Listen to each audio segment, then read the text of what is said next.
What is up, everybody? Josh Tapp here again, and welcome back to the Lucky Titan podcast. And today we're here with Rebecca Gill, who is the founder of Savvy Marketing. And turns out she also runs an alpaca farm, which I thought was super awesome. So I'm really excited to talk to her today. We're going to be delving into SEO and the tactics around how she's been helping a lot of companies literally triple their traffic.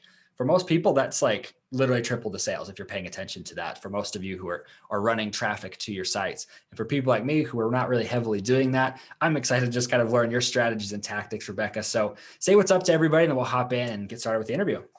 Hello, everybody. I'm glad to be here. Awesome. Well, Rebecca, my very first question for you is, how did a farmer get into SEO? This is the first question. So it's actually just the opposite. I was a city girl and I've been doing SEO for, 15, 20 years and, sales before that. But my husband and I had reached the point of being tired of the suburbs and the crazy lives that we were living. He was an executive in automotive and I was running an agency, and I had already scaled my agency back because I was just not happy with the size that I had grown it.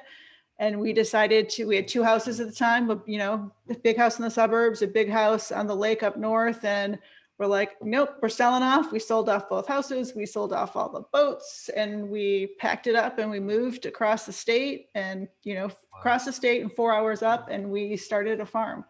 And that was probably about 5 years ago when we bought the raw land. So it was really just kind of just having enough of life as we know it. And everybody at the time thought we were doing midlife crises because we're now approaching 50. And it was like, no, it's life 2.0. And it's just a conscious decision to, live the life you want to live. Yeah, I love that because there's a big, I think midlife crisis is thrown around so much because a midlife crisis is like a reactionary state. You were taking proactive action, saying, you know what, this is what we want our lives to look like. And you made the changes. So I love that you went that direction. Very intentional move, I would say. Yeah. And I love that it was kind of the other way around. So I come from a ranching background. My grandfather was a rancher. My dad did not like it at all. Right. So he came out of it, and I'm kind of a city boy. We live in Idaho, so there's only so much city you can get out here, right?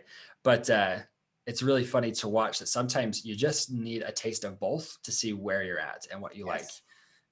Because I also do like being outdoors a lot. I'm not a farmer by any means, but you've intrigued me enough with alpacas, so we are going to talk about that here in a minute. So let's talk a little bit through SEO tactics, though, because you've obviously had a successful company. The fact that you scaled it back is a big deal. Most people are like, okay, I've got to grow as fast as I can. But I love your story because you're like, I was making a lot of money, just decided that was good enough. I don't need to keep growing. So what have you been using as far as tactics and your framework around helping people to take their site and triple their traffic? So I would tell you that the biggest thing is, why I absolutely love data, and data helps me make decisions. I always come back to the humans and start whenever I get a new client, and whenever we're like the client's evolving, we always come back to personas and really, who are you targeting? Who's your target market? What kind of groups of people do you have? What are their freaking challenges? Like, what do they struggle with? What are their fears? People talk about it, but it's like, that's really the heart of SEO. People go to Google to solve problems, to get information, to solve something that in their life that needs resolution. And if you always bring that back to the human and you think through what they're struggling with and you base your SEO on that, your plan formulates very easily. And it's not, there's not voodoo and there's not pixie dust. It's just solid trying to serve your human. And I truly believe that is what wins. And because you're really focused on the human experience and really providing a positive experience for that person when they come to the website with your content, Google rewards you because you've done exactly what they need to so that they themselves can make money. See, and that's such a fun concept because I think what most people don't realize with SEO is that it's not, like you said, it's not voodoo magic. It's not like some crazy, they're never doing anything that spectacular for you, right? It's find the keywords, write the content, have links. Is that correct? Am I correct in saying that? So figure out what your topics are, which involve keywords, write really good content, Make sure that you have internal links. I never chase backlinks, and I haven't for 15, 20 years. Huh. And then make sure that your house is sound so that your technical SEO is up to snuff. And really that is the heart of it. There's a lot of nuances that go into, those components, but you can screw up a lot and still get rewarded by Google just because you've really done your job to, feed information, good information to the humans. See, and that is beautiful. And so when basically what you're talking about is instead of having to connect with other websites and do all this extra work, you're saying just focus on making your hub amazing and link between the pages. Is that correct? Correct. I have never chased backlinks. I will not take a client on. If a lead comes in and they start talking about backlinks, to me, that's a huge red flag. Right. They're relying on old school tactics, and Google knows backlinks have been manipulated for forever. That's why Google has so many rules. That's why they've been downgraded in their importance. Internal links, which Google clearly tells us are signals that you give to the search engines on what content is important and what that content is about. Those are the superheroes. I mean, internal links should be wearing capes because it is the superheroes of SEO, and it's what everybody forgets about or screws up because they have no strategy and plan. And you can do a lot by that's one of the first things I do is when I get a client is I look, at their current website, their content, but I'm also looking to see, is there any type of strategy there? Because what happens most of the time is you're sending people in multiple directions for the same topics and the same keywords, and all it does is throw confusion. So those are quick wins to clean things up and to get your website healthy and make it much more clear for the search engines. See, and I love that. I think for like our site, for example, right? So we have, I think at this point, we're like at 150-ish podcast episodes. So we have like all the transcripts for those, but that's what people have been telling us is it's a little bit like it kind of clogs your site. Is that true? It's like it's producing content, but it's not clear. I don't think that having like 150 episodes is bad at all. What you might want to do is have some type of way to connect the episodes so people can find all the SEO episodes or, things, all the SEOs about the episodes about branding and things like that. I always do the explanation I give for people with internal links is like we've all traveled, right? You get to the airport, you're going to look for luggage, your baggage claim, right? How do you get there? You get there through signs and placards that say baggage claim. But now imagine that you arrive, you come out of your gate, and you see 5 signs with baggage claim all pointing in 5 different directions. How do you know where to go? Well, you don't, right? They all need to be pointed at the same direction. And that's what your internal links do. And most websites have baggage claim going in 20 directions, even sometimes on the same page, right? I mean, they're giving their different routes. And when you clean all of that up and you point Google and your humans towards one location for baggage claim, everybody's happy. Everybody knows what to do. And you've actually given Google the data points that they've requested, and they tell us in their documentation that they need to better understand our content and how to use it. And those are easy wins and quick wins that people can do. There's tools like Screaming Frog that can help you audit that, like crawl your website, and it's a pretty inexpensive tool. And it will show you where you're linking with what words. And once you do it, you'll be like, oh my gosh, what the heck was I thinking? Like you just, because it's not something that most people pay attention to, but it's a really easy way to clean up a lot of confusion in your site. So I also want to throw one little quick thing in here for our audience as well about you, Rebecca, because in our pre-interview, Rebecca was telling me this interview is really, she's not pushing anything. She's not trying to sell anything with this. She's got a wait list of clients, really doesn't need any more clients, right? So she's really coming here providing true value. And I hope people will pay attention to that because everything you're saying, there's no ulterior motive to it, right? It's not selling your methodology or anything. And so that's why I'm taking notes over here for sure.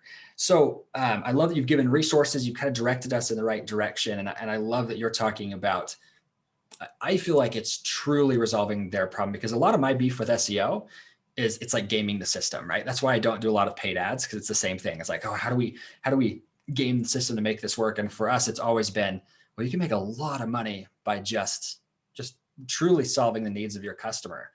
And so for you, when you're coming into these companies, and let's even just use your alpaca farm as a transition point, right? as an example, like how did you take that and make that so successful with SEO? in really just such a different niche. I mean, there's probably really not much competition, I would assume, in that space. So there is competition, but it's it's very inexperienced competition because it's a lot of older people that don't know digital marketing. It's just the nature of the industry. But there wasn't a lot of places to find information on because there's just not a lot, right? So you got to figure out what people want to know.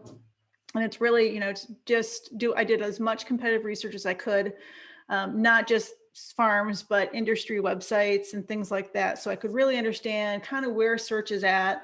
Then I honestly did a trial of alpaca versus llama, which was like the biggest search term, to bring in just to see if I could rank for it, because that was going to really quickly tell me how easy it is to rank for stuff. And like, I pretty quick got to page 1. I don't know if I'm still there because I wrote it a long time ago, but I pretty quickly got to page 1. I'm like, all right, so this tells me things. I can pretty much do what I want. And then it was just a matter of really starting to try to figure out like what people would be searching for. That is my target market. One of them is I have an article about how to start an alpaca farm, right? How to write a business plan.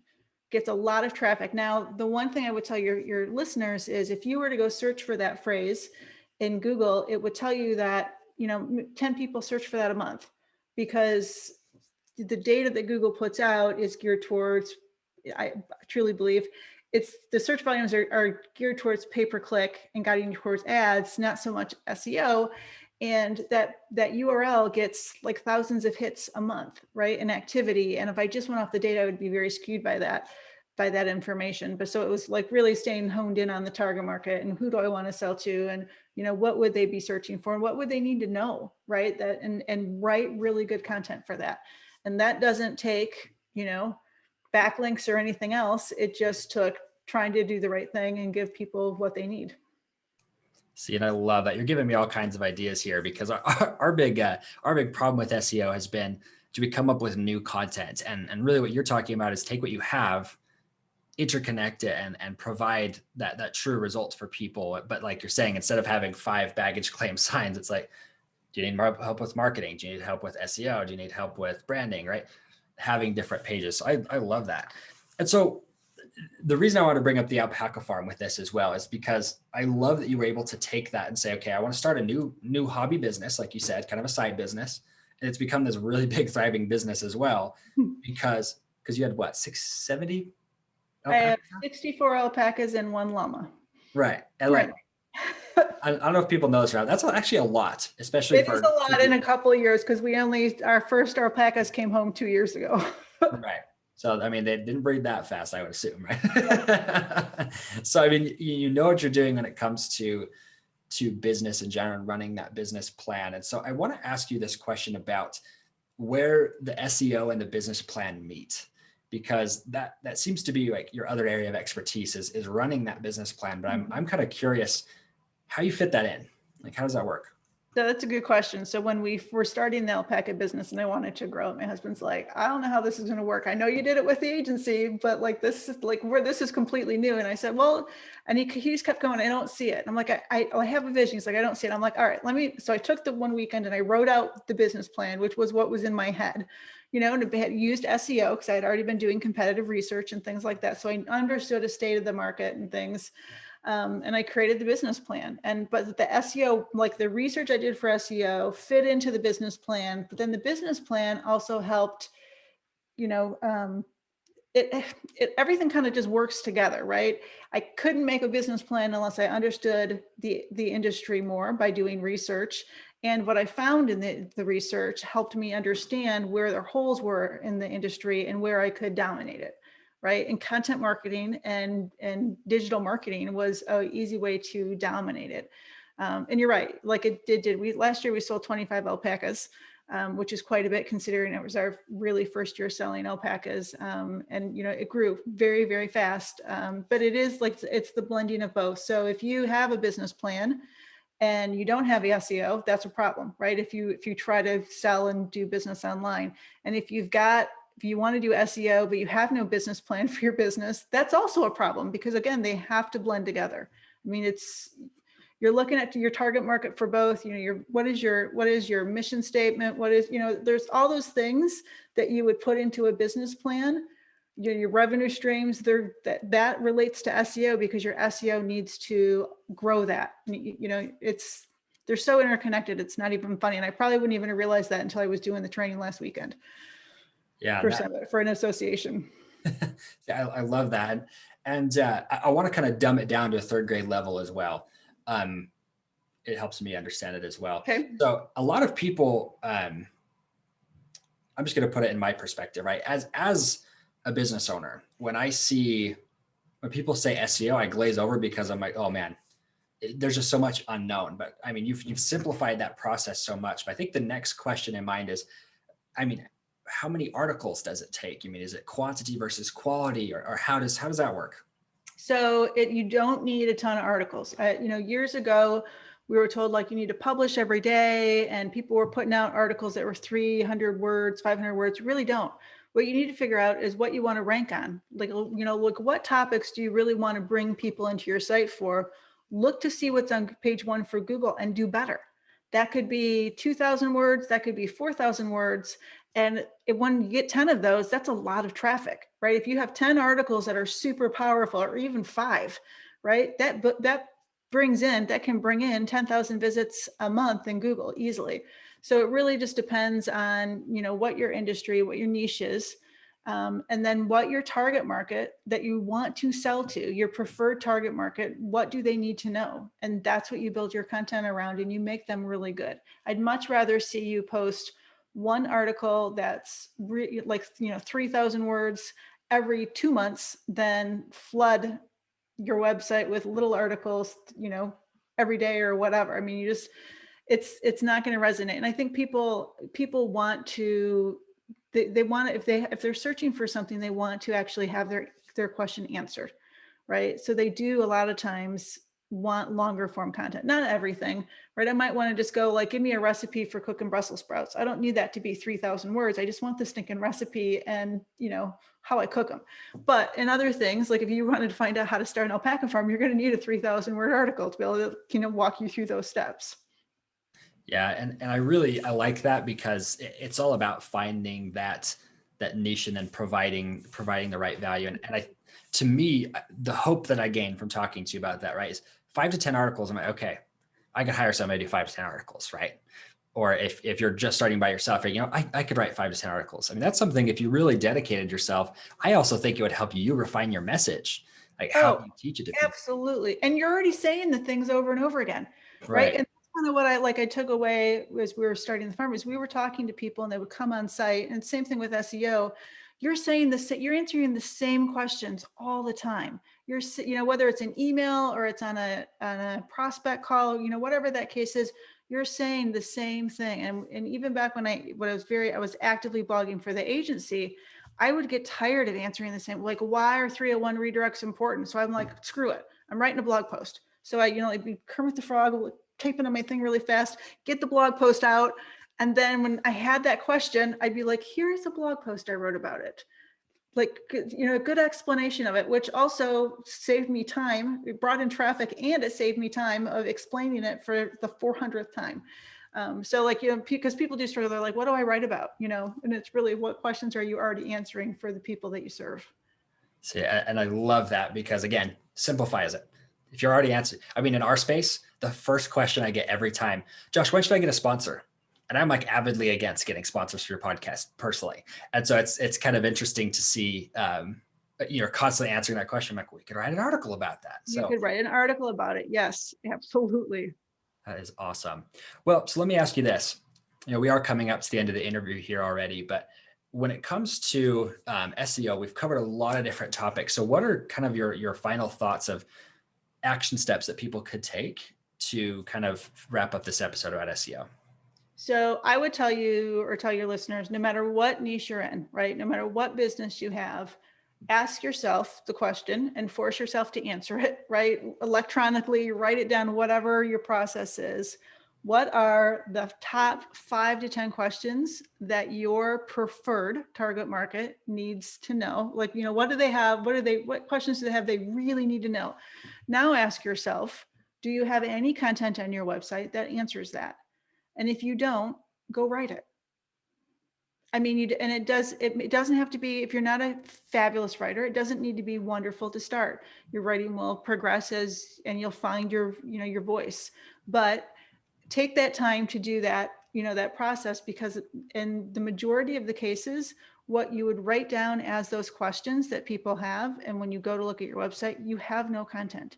You have nothing there to solve those inquiries and those questions. And I think the fear that people have is if they get the answer, they're not going to reach out. Like they're not going to convert on the website. And it's an unfounded fear, because what you've done is you've proven yourself to the visitor before they've ever had the opportunity to reach out to you. And they've already connected with you emotionally because you've helped solve a question for them. You've solved a problem. So, they're already emotionally bought in, so that when you do have that first point of contact verbally or a purchase or whatever, they're already in a positive mood. It's a positive experience and it makes the whole thing flow better.